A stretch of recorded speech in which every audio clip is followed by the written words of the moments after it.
ярилцуулж байгаа юм байна да. Баярлалаа. Гэрлээ бизнес эрхлэгчид хувийн аж ахуйтай хүмүүсийг дэмжих ямар зүйл тусгагдж байна да? Инфляцийг бууруулах замаар жилийн зээлийн хүүг нэг оронтой тоонд шилжүүлэх барьцааг хөнгөвчлөхөөр тусгагдсан. Инфляц буурахад зээлийн хүү дагаад буурах уу? Тэгэлгүй яах вэ? Татварын дарамт гэж бас байна шүү дээ. Би жижигхэн бизнестэй байсан юм аа. Тэгээд зээлийн өндөр хүү, өндөр татвар хоёроос болоод л дампуурчихсан. Тэр ч бас тийм шүү. Бид бүгд л татвар төлж таарна.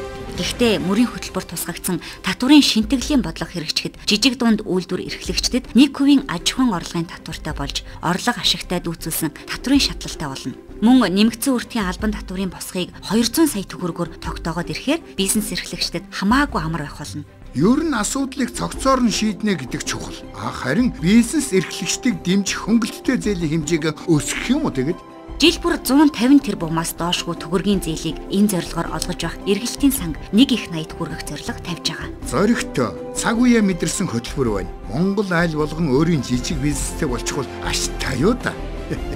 Залуустад ч боломж нээгдэх юм байна. Хөгжил чиглэсэн төсвийн бодлого хэрэгжүүлж нэг хүнд ногдох хотоодын нийт бүтээгдэхүүнийг 12 мянган ам долларт хүргэнэ. Монгол Ардын намын мөрийн хөтөлбөрөөс